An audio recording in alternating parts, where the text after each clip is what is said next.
वो बीमारी के बारे में विचार ही विचार कर रहा है, वो बीमारी के बारे में सोचे चले जा रहा है, सोचे चलो। जरा सा शरीर में गठान हो गई, जरा से शरीर में गांठ हो गई, वो सोचते चले जा रहा है, विचार करते चले जा रहा है। शरीर में गांठ हो गई, चेस्ट में गांठ हो गई, पेट में गांठ हो गई, बच्चादानी में गांठ हो गई, ऐसा लग रहा है कि ये गांठ कहीं दूसरी ना निकल जाए। गांठ का जांच कराऊंगी, जाऊंगी, दिखाओ डॉक्टर को, दवाई खाओ डॉक्टर की। हम पहले भी कहते हैं कि डॉक्टर शंकर का एक रूप है, हम पहले भी कहें कि डॉक्टर शिव का एक रूप है। आप डॉक्टर को दिखाओ, दवाई खाओ, जांच कराओ, पर निवेदन इतना सा है, उस बीमारी के अगर गठान हुई है तो बहुत गलत मत सोचो कि ये बीमारी ना जाने कौन सी होगी, कहीं कैंसर जैसा रोग तो नहीं हो गया, कहीं बड़ा रोग तो नहीं हो गया। आज का व्यक्ति जितना बीमारी से दुखी नहीं है, उतना बीमारी के बारे में गलत गलत सोच के दुखी।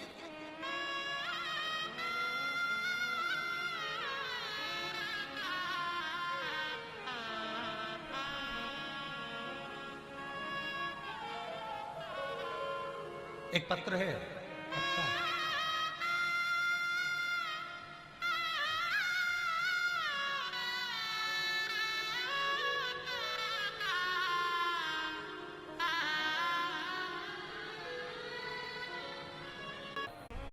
गठान होने के कारण उनके गाल में बहुत दर्द रहने लगा, काफी परेशानियां होने लगी।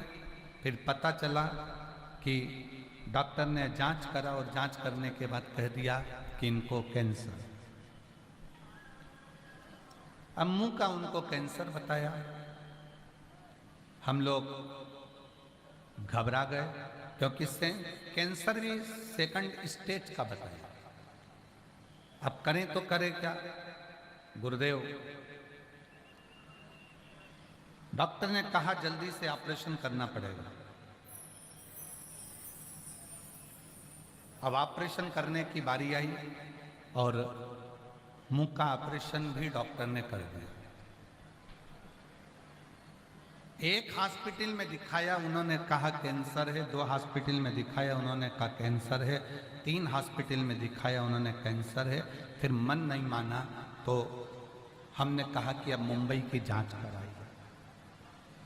तब किसी ने उसी हॉस्पिटल में कहा कि आप शंकर भगवान पे 1 लोटा जल चढ़ाना प्रारंभ करो, शिव जी का चढ़ा हुआ जल पीना प्रारंभ करो, 1 बेलपत्री खाना चालू करो और भेजो, फिर जांच कराओ। हमने 15 दिन लगातार शंकर भगवान पे चढ़ा हुआ जल पिया, बेलपत्र खाई और फिर वापिस कैंसर की जांच कराई तो मालूम पड़ा बाबा की कृपा से कैंसर नहीं था। समाप्त। एक विश्वास। क्यों? इस पत्र में एक लाइन लिखी कि गुरुजी, आप कहते हो कि बीमारी अगर आ भी जाए ना तो गलत मत सोचो, ये सोचो कि मैं अच्छा हूं, ये गठान कोई बेकार नहीं है, अच्छी हो जाएगी। पांव बेकार नहीं हुए, अच्छी हो जाएगी। हमारी अच्छी सोच हमारी बीमारी को भी अच्छा कर देगी।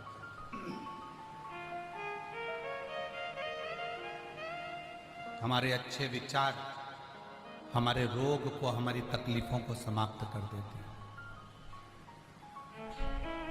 आप दिन भर बैठकर गलत गलत सोचते रहते हो, मेरी आंखों में कुछ हो गया, आंखों में कुछ हो गया, आंख खराब होती चली जाएगी, होती चली जाएगी। सिर में दर्द हो गया, माइग्रेन हो गया, ना जाने क्या हो गया, ब्रेन हेमरेज हो गया, ये हो गया। गलत सोच रहे हैं। बीमारी से जितना व्यक्ति दुखी नहीं है, उतना उस बीमारी के बारे में गलत गलत सोचकर, पाँव में तकलीफ हो गई, कमर में तकलीफ हो गई, कहीं मुझे कुछ हो तो नहीं जाएगा, कहीं मुझे कुछ हो तो नहीं जाएगा, कहीं मुझे कुछ हो तो नहीं जाएगा, कहीं मुझे कुछ हो तो नहीं जाएगा।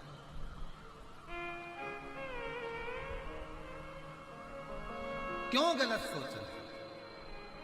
अच्छा सोचिए। हम पहले भी कहे कि मत बुरे कर्म कर बंदे वरना पछताएगा, भगवान की आंखों से तू बच नहीं पाएगा, तू बच नहीं पाएगा।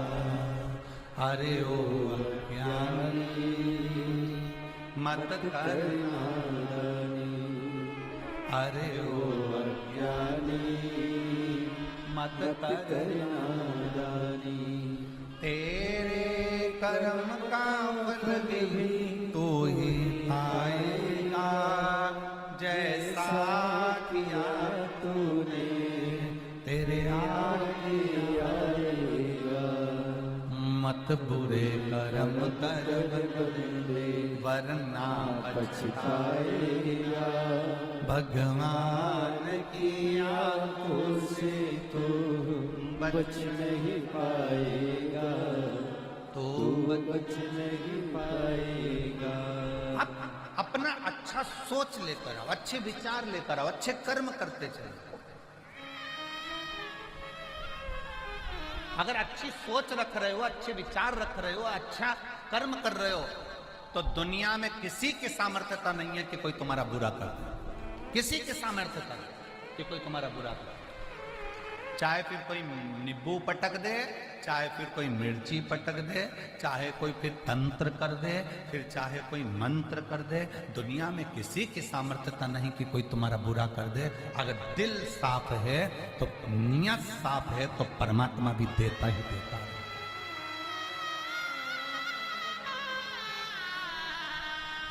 कितना सुंदर कहा, मन चंगा तो जम के बोलो जरा, मन चंगा तो कठोते में गंगा।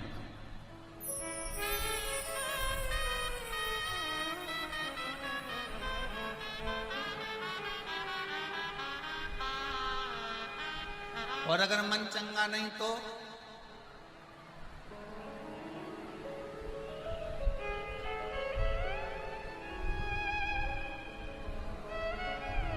बहुत सारा करोड़ों का धन हो और मन चंगा नहीं हो तो भी फिर व्यक्ति नंगा की नंगा ही है। क्या मतलब? मन चंगा है तो कठोते में गंगा, और धन ऐश्वर्य वैभव बहुत कुछ है। हमने तीसरे दिन की कथा में आपको कहा था कि दाम, नाम और राम। दाम पकड़ोगे तो भी राम चले जाएगा, और नाम पकड़ोगे तो भी राम चले जाएगा, और यदि राम को पकड़ लिया तो दाम और नाम दोनों तुम्हारे पास आते हैं। संपदा भी आएगी और ऐश्वर्य भी आएगा। आज दुनिया के लोगों ने परमात्मा को छोड़ दिया, आज दुनिया के लोगों ने भगवान को छोड़ दिया। जैसे ही षडानंद कार्तिकेय जी ने कहा माँ मैं तारकासुर को मारने के लिए जा रहा हूं, माँ ने रोक लिया, रुक रुक। षडानंद कार्तिकेय रुको, स्कंद रुको, तुम कह रहे हो कि मैंने मारा, मैं मारने जा रहा हूं? यही तो भ्रम है दुनिया का।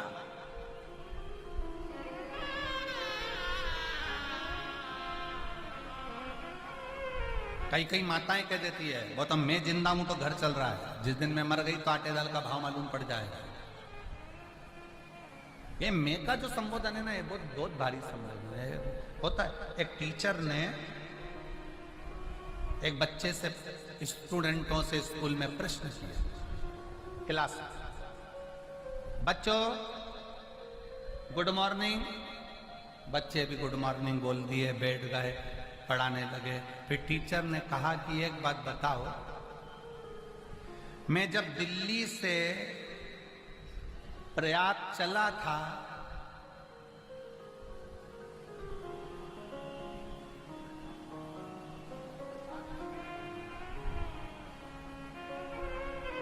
दिल्ली से जब मैं प्रयाग चला था तब मेरी उम्र 22 वर्ष थी। जब मैं दिल्ली से प्रयाग चला तब मेरी उम्र 22 वर्ष थी, तो अब मेरी उम्र कितनी होना चाहिए? अब ये कोई प्रश्न? पर टीचर ने प्रश्न करा, बच्चे बेचारे घबरा गए, अब क्या उत्तर दें, क्या बोलें। सब बच्चों से कहा बताओ मेरी उम्र कितनी है। एक बच्चा से खड़े होकर पूछा, बच्चे ने कहा गुरुजी ये कोई प्रश्न है क्या जिसकी हम बताएं कि तुम दिल्ली से प्रयाग चले थे तो तुम्हारी उम्र 22 साल की थी, या 50 साल के थे तो मेरी उम्र बताओ, या 60 साल के थे तो मेरी उम्र कितनी होगी? लाइफ में एंटरटेनमेंट और मजा चाहिए? ज़ुप्पी पर लूडो खेलोगे तो मिलेगा धमाकेदार एंटरटेनमेंट और जीतने का मौका सिर्फ 2.5 मिनट के छोटे। सारे बच्चों ने कोई जवाब नहीं दिया, तब एक बच्चे को फिर खड़ा करा, तू बता कि मैं दिल्ली से प्रयाग चला, मेरी उम्र इतने वर्ष है, तो अभी मेरी उम्र कितनी है? इतने में बच्चा बोला, गुरुजी अगर मैं सही में बता दूंगा तो? गुरुजी बोले बता। पूछा ही प्रश्न मैंने इसलिए। तो कहा गुरुजी तुम्हारी उम्र 44 वर्ष है। गुरुजी ने कहा वाह, गुड बॉय, बहुत बढ़िया। इतना जोरदार बोला, पर तुझे कैसे मालूम कि मेरी उम्र 44 साल है? बच्चे ने कहा गुरुजी मेरे घर में मेरा एक भाई है 22 साल का, वो आधा पागल है।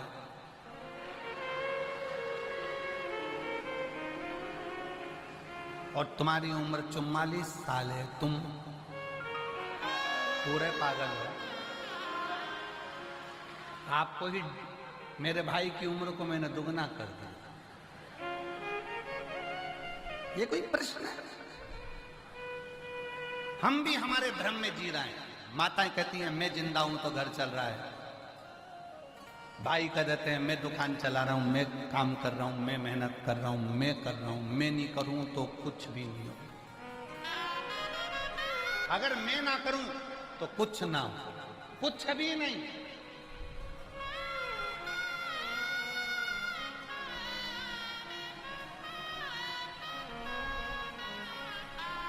करोड़ों करोड़ों लगभग कल तक का आंकड़ा था 51 करोड़ भक्तों ने त्रिवेणी का संगम का स्नान किया।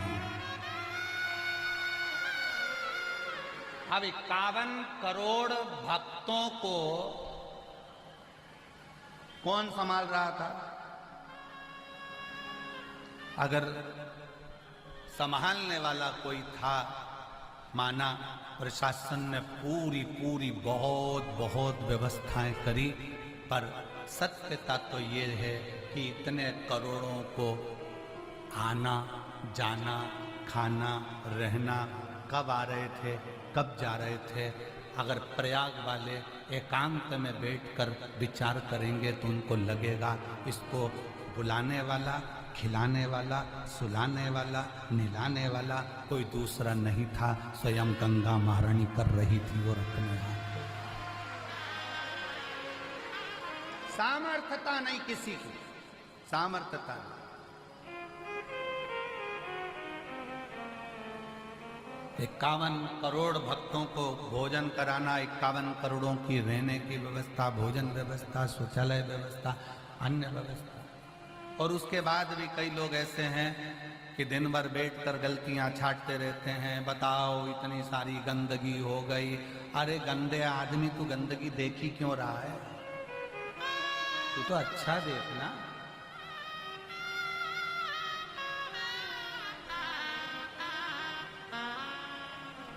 बहुत ऊपर उड़ता है गिद्ध, बहुत ऊपर उड़ता है गिद्ध, तो भी नीचे मांस का टुकड़ा देखता रहता है। कई लोग संसार में ऐसे हैं, बहुत ऊंचे से औहदे पर बैठने के बाद भी गंदगियां ढूंढते रहते हैं, अच्छा ही नहीं ढूंढ पाते, अच्छा नहीं ढूंढ पाते। श्रेष्ठ ढूंढो, अच्छा ढूंढो।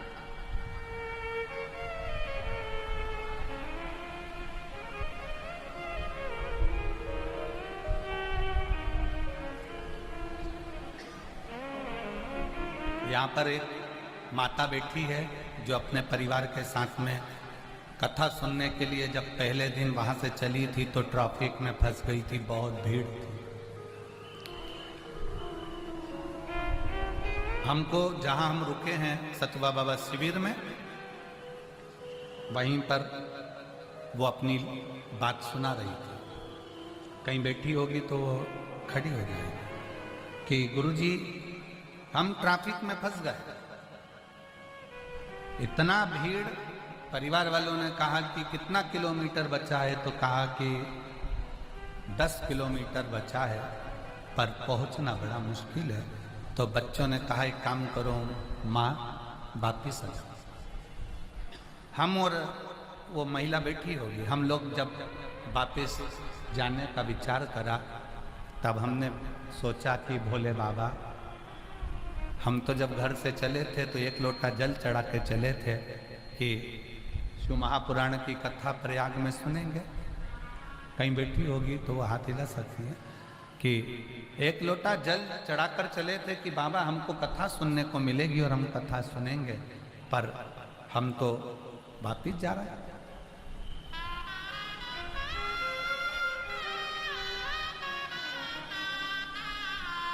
बैग लिया, वापिस जाने लगी।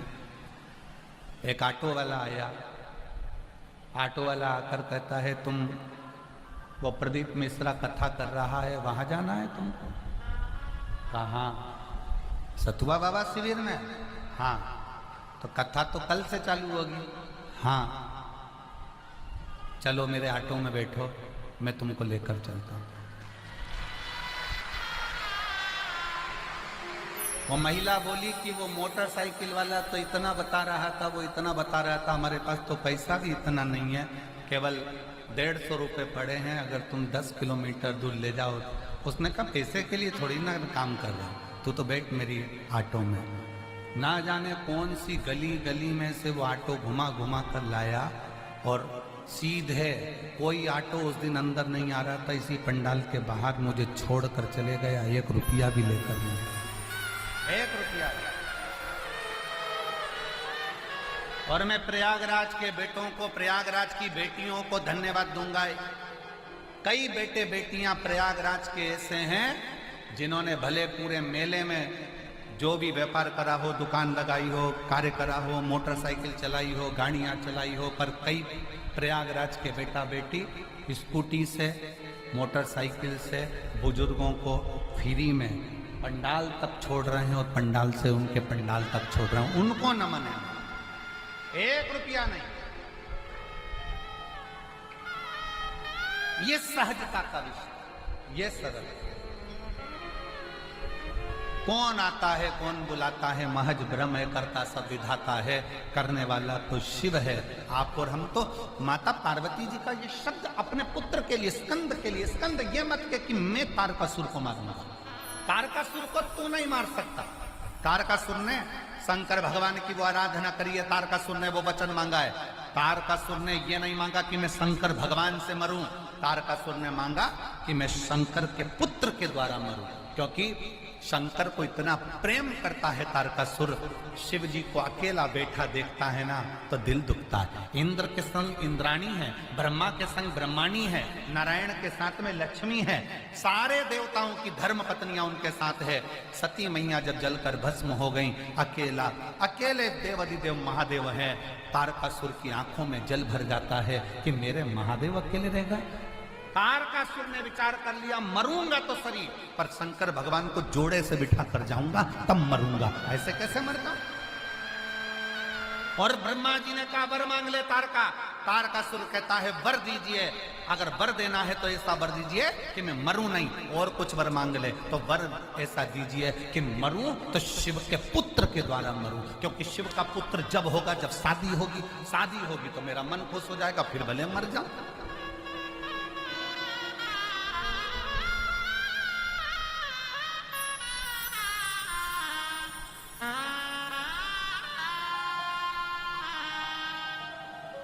फिर भले प्राण छूट जाए। शिव से मांगा वर ऐसा दीजिए, वर मिला तारकासुर को कि वर है तेरे को शंकर भगवान के पुत्र के द्वारा मरे।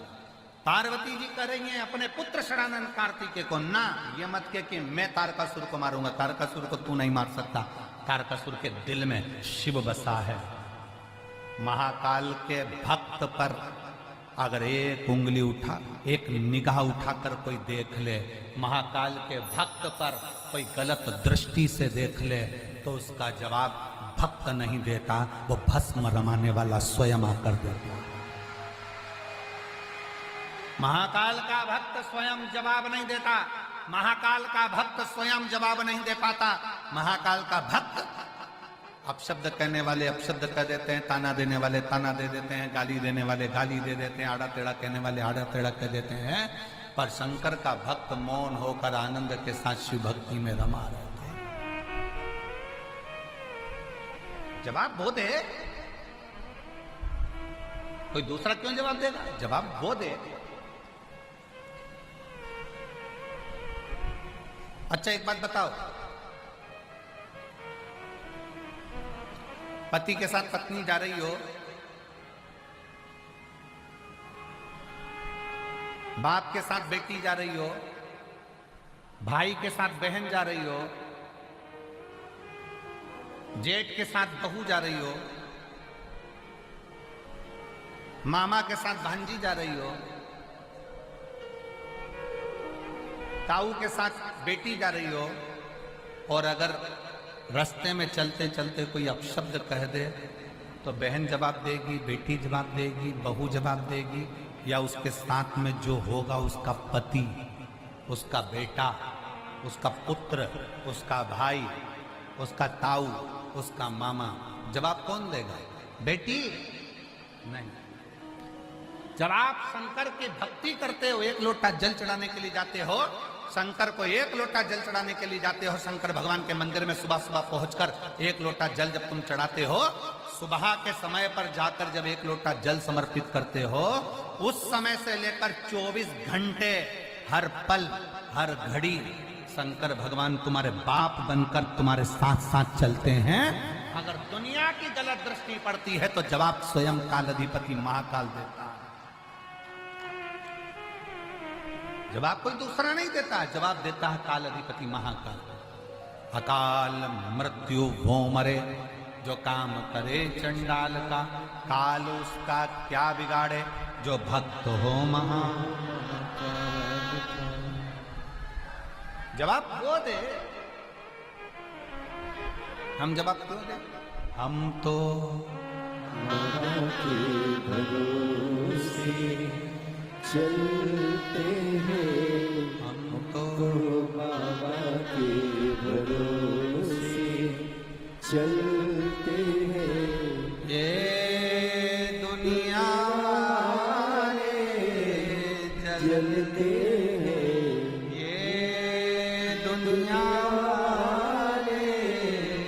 जलते हैं, हम तो बाबा के भरोसे हम उसके आश्रित होकर चलते, हम उस पर समर्पित होकर चलते।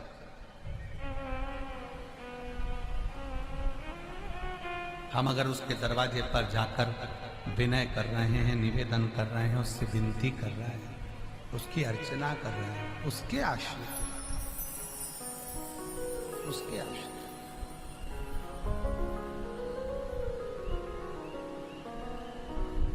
और झोली मेरी तंग, झोली मेरी तंग, भोले तेरे यहाँ कमी नहीं, तेरी कृपा से हूँ, उसकी कृपा से मिला।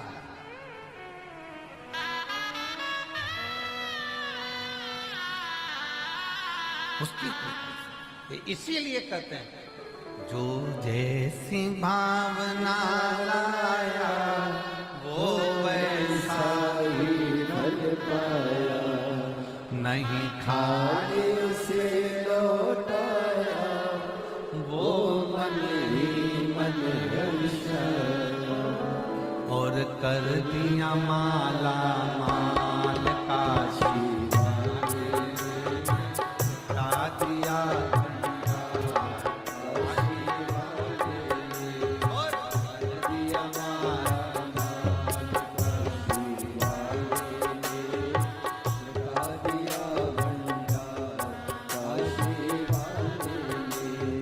लुटा दिया भंडार काशी वाले ने, लुटा दिया भंडार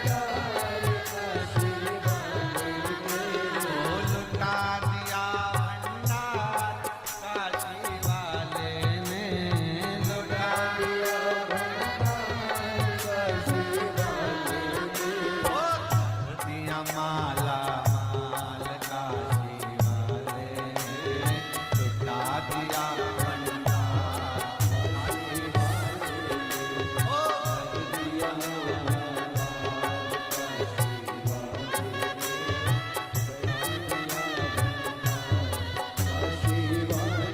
हाथों से ताली से बजाना, भाव से।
ओ कर दिया माला माल का काशी वाले ने कर दिया माला माल, काशी वाले ने लुटा दिया भंडार, काशी वाले ने कर दिया